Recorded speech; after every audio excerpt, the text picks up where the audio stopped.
Okay. What year was the horrible depression / panic? 1873. Yeah, 1873.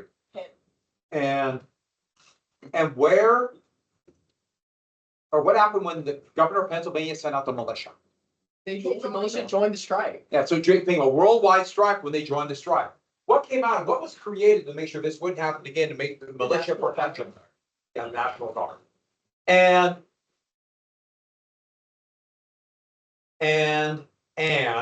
Hayes sent out federal troops to brutally put down this kind of general strike.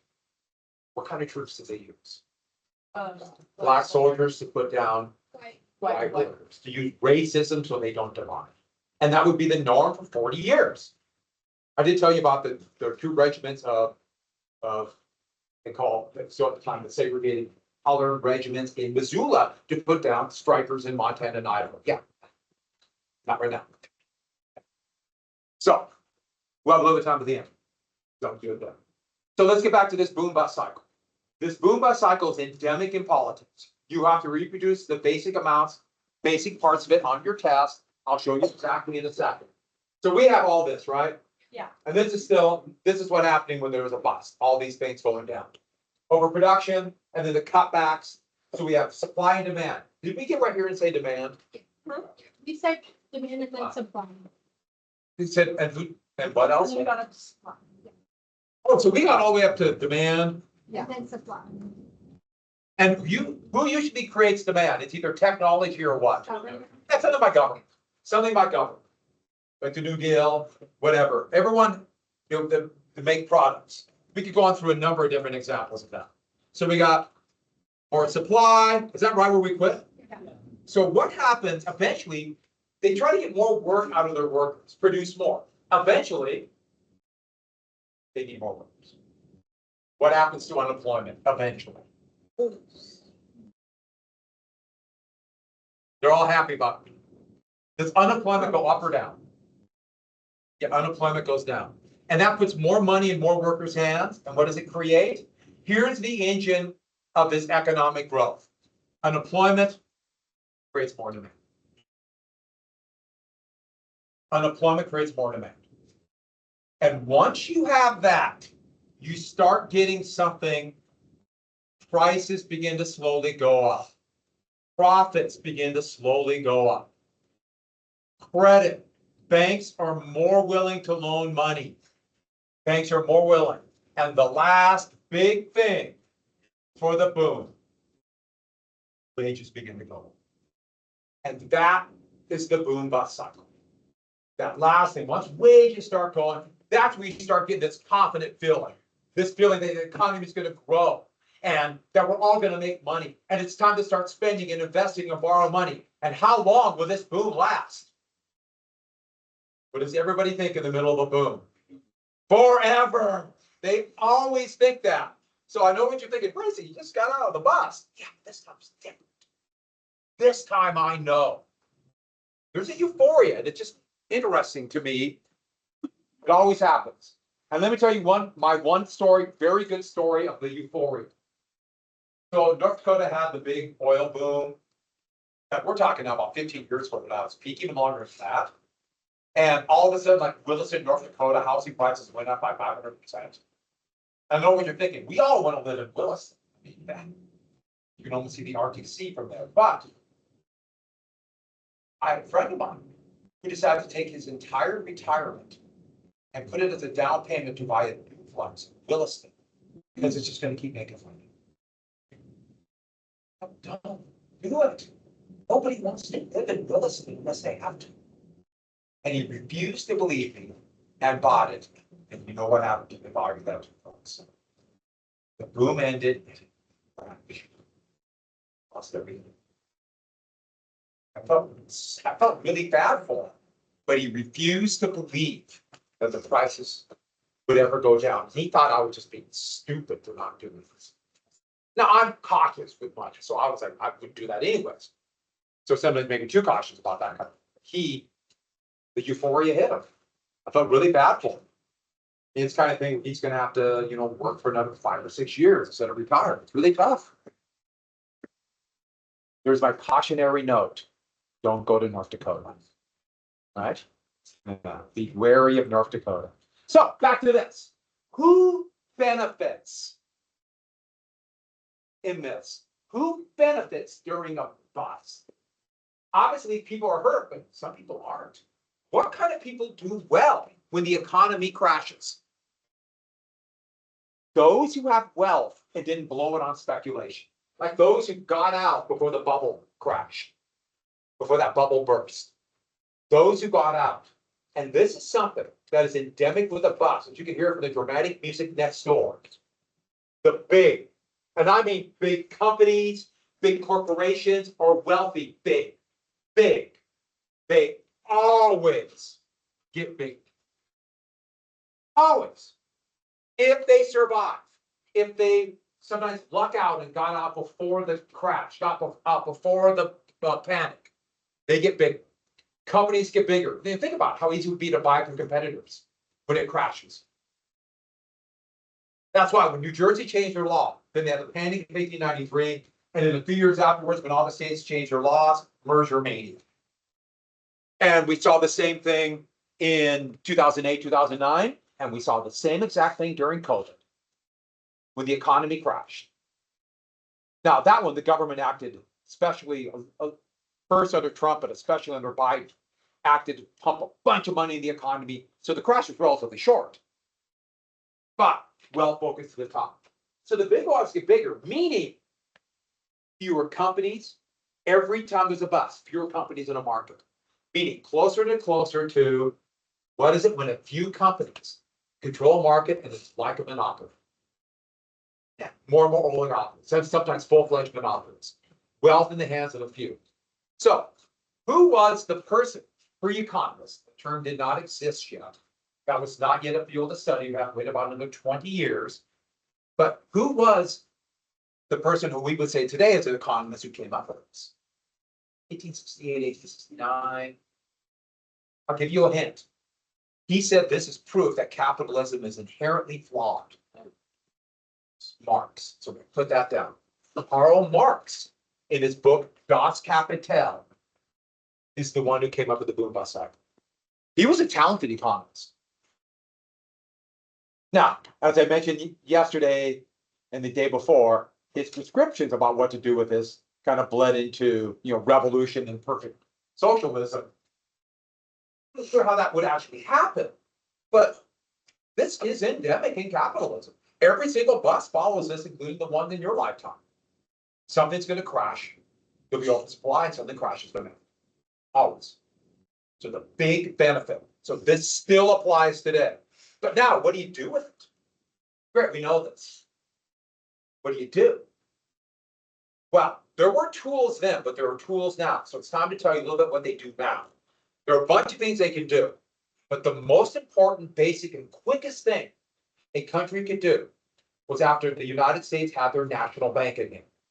Remember the National Bank for Hamilton, all that stuff. Well, now we have the Federal Reserve Bank for 1913. And what the Fed does, so the Federal Reserve, when there's too much of a boom, when there's a boom going too fast, they raise interest rates. They can raise the rates that banks loan each other money. So when the boom is going too fast, they raise interest rates. That makes it more difficult to overproduce. That makes it more difficult to have a speculative bubble. If you make it a little bit more difficult, so the idea would be to tone it down here so it doesn't crash, to slow it down so you don't get that too much overproduction. And so obviously you can figure out what happens if there's a bust. You lower the rates.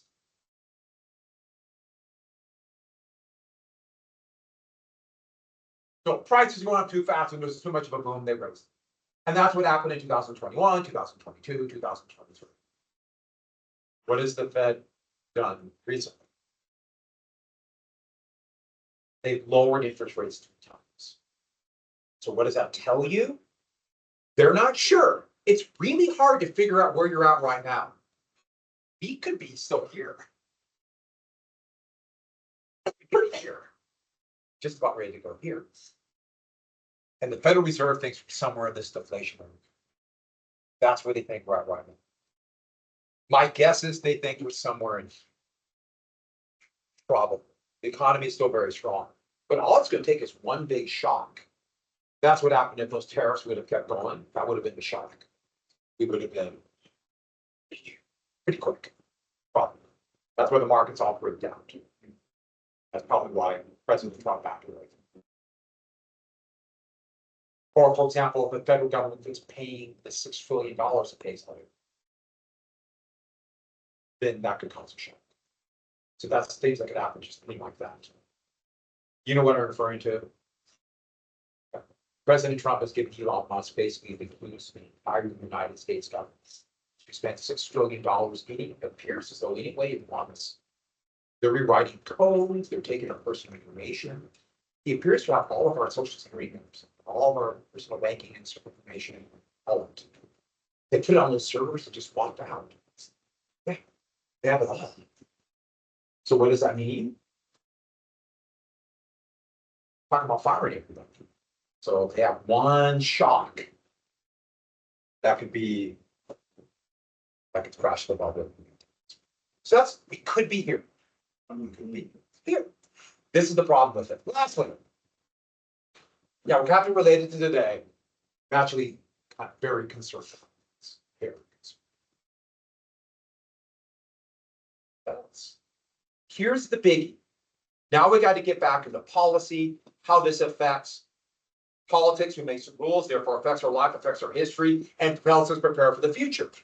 We have two different things that obviously matter a lot, don't we? We have supply and we have demand. Supply or demand, right? Which is more important? I'm not sorry to interrupt, but we have a very special announcement. We have a Bruin of the Month award winner in this class, Andy Roberts.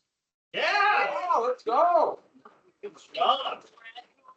Andy is responsible, respectful, and a graduate, always going the extra mile and will help out with whatever is needed. And he has a positive attitude, is involved, and always looking to make capital and the community a better place. So good job. Congratulations. Still one of your teachers. Congratulations. Thank you. That's cool. Very cool. And you weren't surprised at all. That's very neat. That's really cool they do that. That's good. Huh? So, and you have to carry that around for the rest of the year. Just fun. Oh, boy. Yeah, very cool. Congrats. I thought they were going to take somebody away. You are disappeared.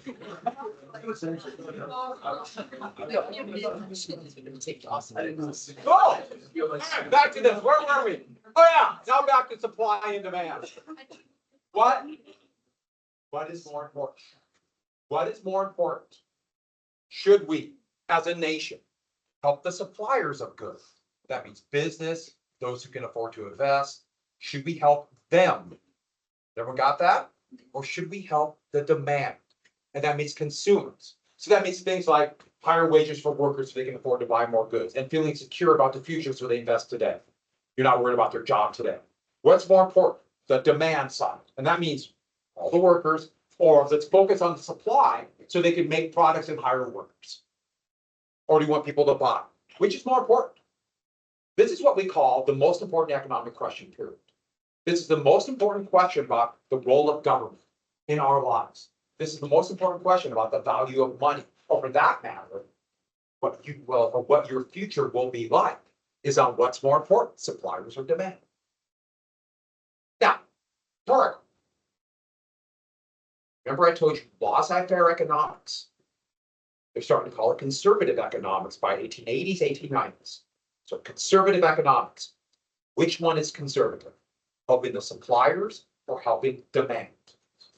Yes, this is conservative.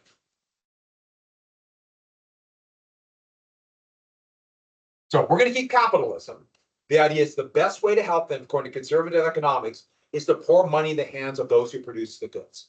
The more money and more freedom they have, they'll produce more.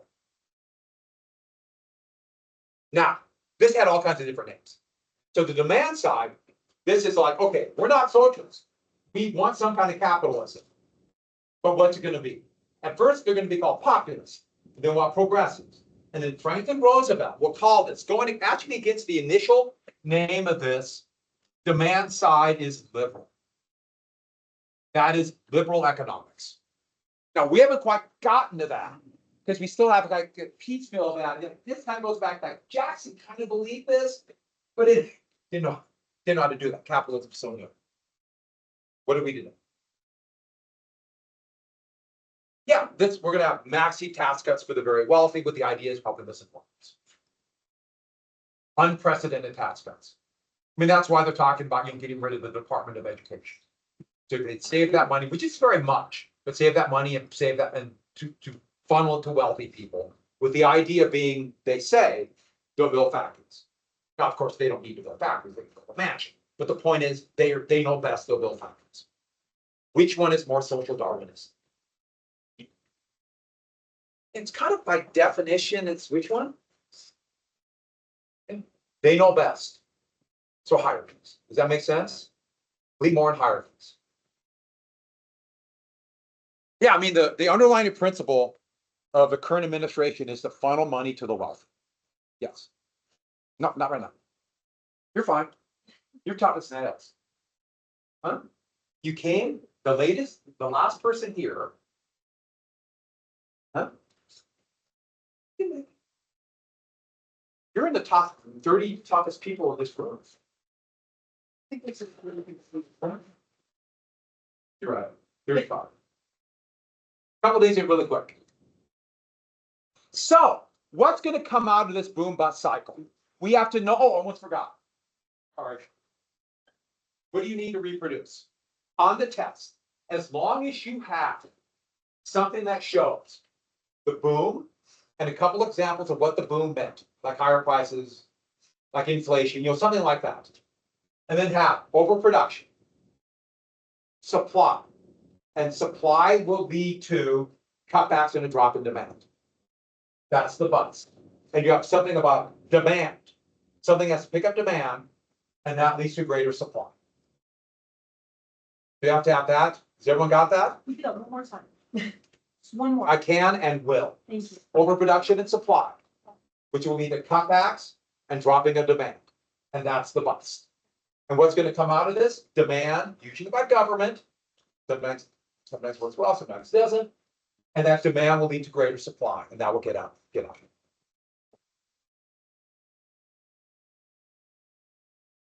So.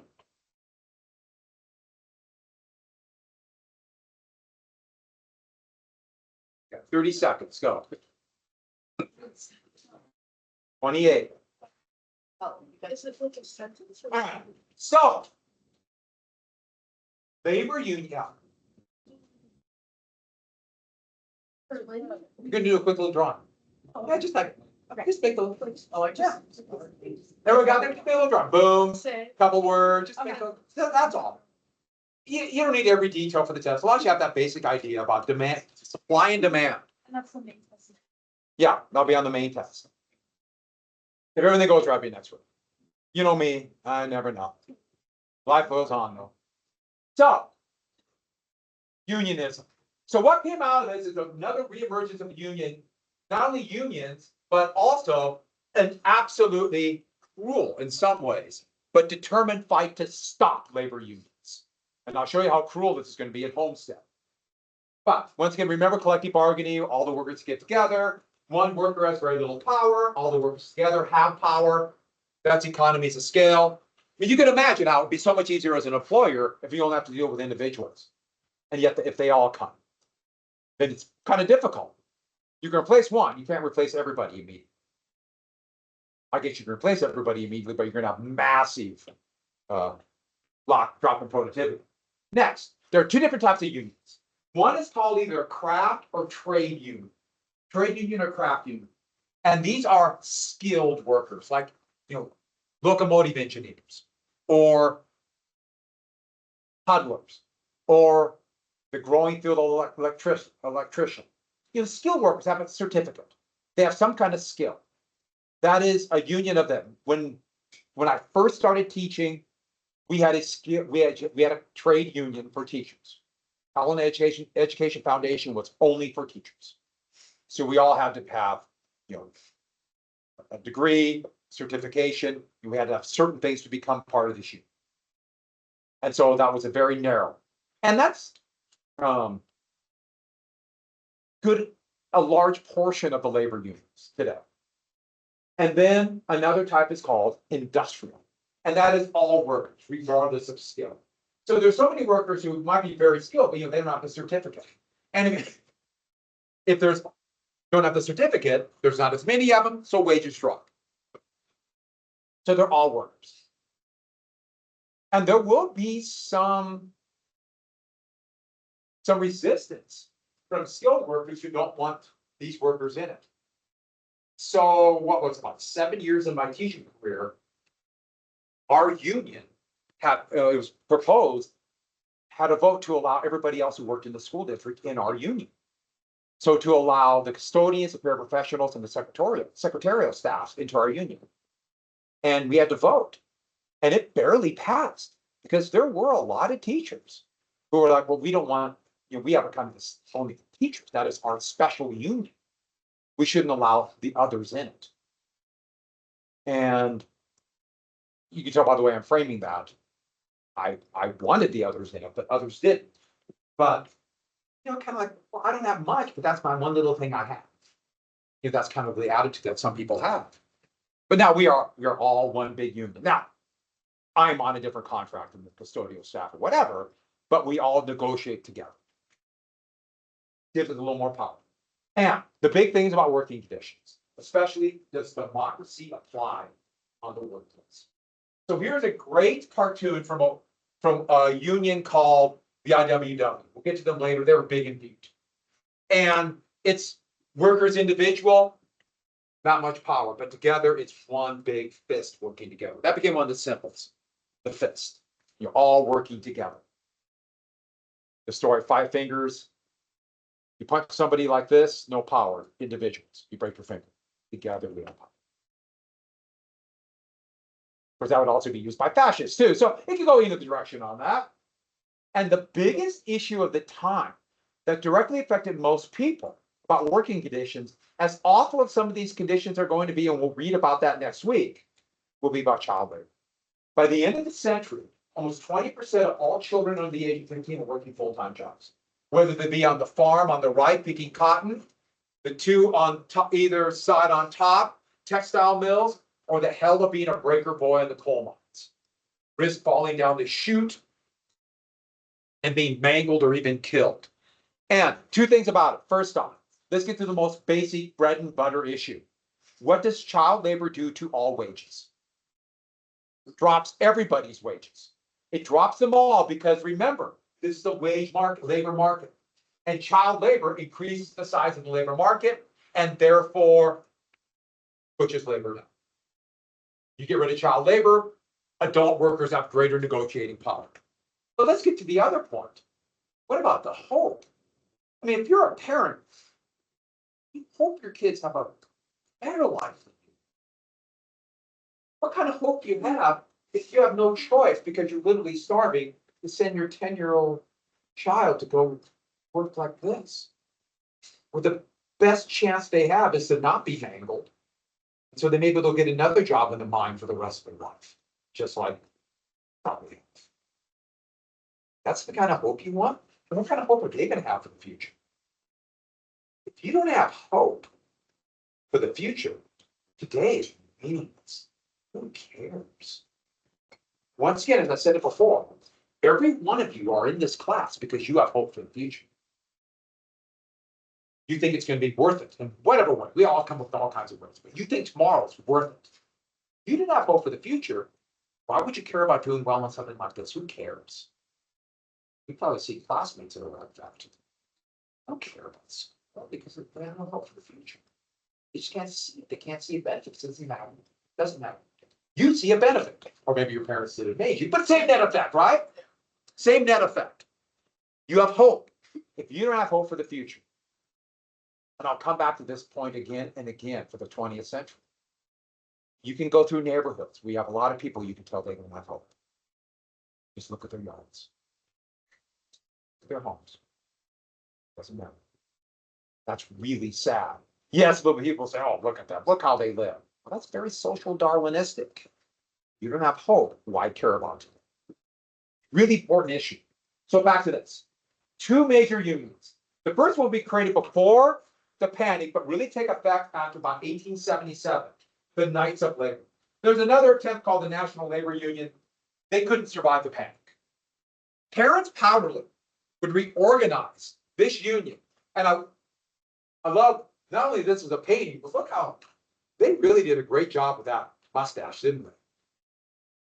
That's a mustache. Mustaches appear to be coming into vogue again, kind of cycles change. And there's all of a sudden all these people with cheesy little mustaches. That's a real mustache. That's the kind of mustache all of you should get if you want a mustache. Do you agree? I think I should. Hmm? I think you should. Who? Me? I'm too old. I'm actually probably significantly older than he was. Which is very weird. Also reminds me how old I am. Yeah, he's probably late 40s. And I'm in my. He looks 7. So, what they wanted was one big union. And their thought was, we'll get all workers. And not just in one company, across many different companies. Yeah. Yeah, Knights of Labor. One big union. And this is one of those posters, very easy to read. I mean, they knew what to do. You're working 12 or 14-hour shift where you get home and you basically have no life, you're so exhausted. No, you will work. Will you have time to sleep? But more importantly, a time where you're not just trying to make money. You can do whatever you want. The idea is, self-fulfillment, relax. Don't forget, this whole idea about when you work and when you don't work is a creation of the Industrial Revolution. Didn't happen that way for most people. Your work and life were just kind of one and the same. You didn't have to go to someplace to work. And they looked at the wage system and they were opposed. They wanted some kind of cooperative system, whatever that might mean, but something where workers had a voice in the control of the capital, a cooperative system. Does that sound like something we've already talked about earlier? So what are the things? Better working conditions and an 8-hour working day. Better working conditions, the big one, 8 hours. What does 8-hour working day do to wages?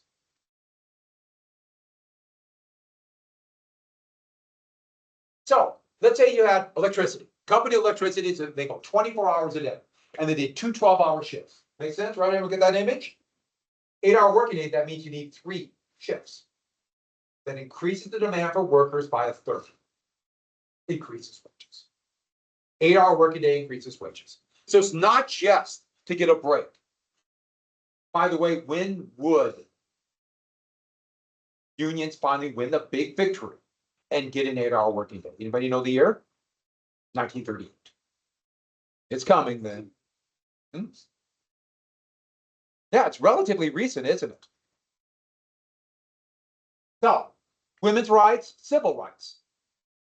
The Knights of Labor believed in women's right to suffrage and equal rights for women. But also equal rights regardless of color of skin. So they would have been ones who were upset about Reconstruction ending. But let's be clear about it. Not every member, they might be part of the union because they want higher wages, but may not want equal rights. This is the stand of the union. But this is a pretty forward-thinking union, if you believe in that. Also, they wanted government regulation. They wanted government to step in for worker safety, product safety. They wanted the government because the government is the only entity with the power to do it. Me alone cannot do that. It takes the government. But the big one was antitrust, anti-monopoly. That's the biggie. But they were scared to strike. They wanted more of a political movement. Their goal would have been closer to making a labor party, a party for working class people, which the United States has never really had. The Democrats were that with Jackson for a while, but never really took hold. And then the Democrats were the closest thing the United States has had to a working people's party. The Democrats were that from the 1930s to the 1980s. And then they kind of went, the Republican Party is very much pro-business, production, and wealth. And the Democrats started going that direction too. We don't really have them. But this is a problem for them because workers wanted action now, not the relatively slow political process. And does this remind you of anybody? Doesn't this kind of sound like the socialists? Doesn't this have a sound like the socialists? It's almost identical. I mean, think about it for a second. Isn't a cooperative system kind of like the workers control the means of production? And let me ask you one thing. If you wanted to attack the Knights of Labor, what would you call them? What did I tell you yesterday? Started calling them unions and things? Bomb-throwing socialists, Not bomb throwing socialists. anarchists. Anarchists. Bomb throwing anarchists. After 1919, Reds or communists or Bolsheviks. The American Federation of Labor, that was a different union. This is an association of unions. It's not one union. And its main founder, he didn't found it, but he was the main organizer. The most well-known was a Boilermaker. Craft union of Boilermakers, furnaces. They're the one who did like heat for buildings. Samuel Gompers. And that, once again, that's a cool mustache, right? And I agree. Gompers, what a great name for children's, right? I know you're always looking for names. Come here, little Gompers. And I know this for a fact. He or she would have no trouble with the name Gompers in elementary or junior high. There wouldn't be any issue of kids making fun of the name Gompers. Do you agree? So, these are all craft unions, a federation of craft unions. And they basically accepted the wage system. They just wanted more and more calling it bread and butter issues, a bigger piece of the pie. Okay, you know, lunch is going to be late today, so I guess I'm hungry.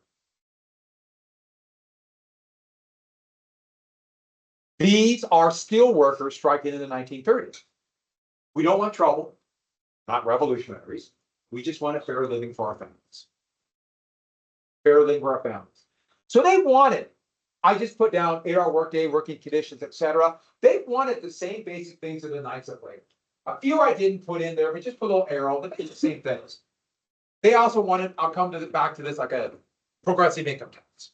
They wanted direct election of senators, a few things like that. But these are basic issues. But they said, we want a contract, AKA, we want collective bargaining, and if they won't send a contract, we'll strike. So they were pretty confrontational. The Knights were much more cautious. And these would be like at individual factories, an individual employer. This isn't the one big union that the Knights tried to achieve. That gave them an advantage. So there's going to be over 24,000 strikes in the last 30 years of this century. And this is going to be have the most violent labor history in American history. We already kind of mentioned that with Hayes sending out the troops. Almost always, state, local, and of course, national governments would be pro-employer, anti-union. But I put this picture of garment workers in a strike 1900. And here they're striking. We see the big one, 8-hour working. You catch what else? So many were immigrants, naturalized American citizens who had to take the jobs at the lowest point of the total, lowest jobs in the totem pole, so to speak. And we had all kinds of them. We had Italian, there's Hebrew, Yiddish. I mean, there's Jewish immigrants. I mean, there's Russian in there. So not only could say bomb throwing anarchists, but doesn't this fuel nativism too? There'd be a nativist attack against labor. You can see it right there. So, what did I say? Let me get to this last thing, and I'll give you the rest of the period. Sound good? So, the Haymarket Affair. So I'm not going to go through every strike. We don't have time. But on May 1st, there was talk of a general strike. But workers just walk out of their job, kind of replicate 1877, on May 1st and demand an 8-hour working day. Now, the May Day celebration was a really Central European holiday, so it really fit in well with this kind of idea of summer's coming from all these new German or Polish immigrants, whatever they might be. The Knights didn't want it. The AFL wanted it. That's why the Knights versus the AFL. The Knights thought, this might blow up in our face. They might use this as an excuse to send the troops out, blame us for being anarchists and attack us. And they used the word anarchists. We don't want to be blamed as that. We're already very worried. So Hartley was opposed. But actually, 1 million came out for this general strike, especially in the big cities of the Northeast. Montana, not really. If this would have happened 10 years later or about 15 years later, there would have been 20,000 workers in Butte come out for this. So weird to think about Butte becoming so much bigger than what it is now. But the police attacked at many different places. So the police, they attacked, waded in, basically a few times with gunfire, but the big thing is they used their day sticks. Do you know what a nightstick is? You ever heard of a nightstick? So that's basically a club police carry. Now it's a baton. They kind of, it telescopes out. Back then it was about that big. Right here is about this long. They kind of touch it. Right? So they still move with it. The whole idea is, they don't want to use their gun. They have this club. Now they have a little telescopic club. They kind of click it and it's about this long. A steel club. A day stick was about this one. And they would keep them in locked chests on street corners for this kind of event. Open the chest and then wade into the crowd with these things. So if you ever see riot control things, now they have shields, they didn't have shields then, but they have longer sticks. That's what was used, for example, in protests a year and a half ago for what's going on in Gaza, which we don't have time to tell you what was said yesterday about Gaza. You see that? Whew. But moving on, maybe I'll tell you. They waited in. There was over 200 people wounded. People were arrested. So the police didn't attack. And this was a peaceful march. Here's the march in Chicago. And thousands of workers came out. Well, they decided to have a rally against police violence. A rally against police violence. A May 4th rally. An anti-police violence. Basically, the police were being used as tools against the unions. So you can see this. Attention working man's mass meeting tonight. And it's also in German for all the German immigrants. So there's going to be a rally. Haymarket Square is in Chicago, this big open square, and it's for people to have meetings, to have speeches. And it was kind of half dirt, half paved with bricks, just a big open area. And they did it on a day, they did it on a Sunday. The idea being is that all these people could come out and they could bring their families. So it's going to be speeches and a rally and kind of like a picnic. The kind of like big families out there. Basically try to get people to encourage them to join by saying we're all in this together. And it was quickly surrounded by police. That vote finished tomorrow after the police.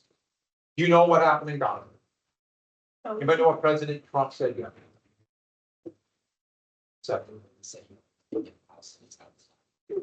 Yeah, he wanted to force Palestinians out. That's called ethnic cleansing, by the way. Flatten it, and then the U.S. take over and make it into beachfront property. Sell it. That's the fourth place he said the U.S. is going to invade. We're getting to imperialism very soon. Changing the, What's the next? Huh? He said he would do it. Still, we want it. A lot of people believe he wasn't telling the truth and he lowered prices. And then people are now surprised that like United he's States, doing. Mexico. He's gonna do a obvious stuff that he's doing. But also people don't pay attention. But you're right. You're exactly right. Congrats. All right, so how much time do we have? 10 minutes, all right? So, everyone got your shovels? Let's dig a trench. This is trench building weather. Okay, you got the last 10 minutes. Do whatever this is my break. Can I continue to record this?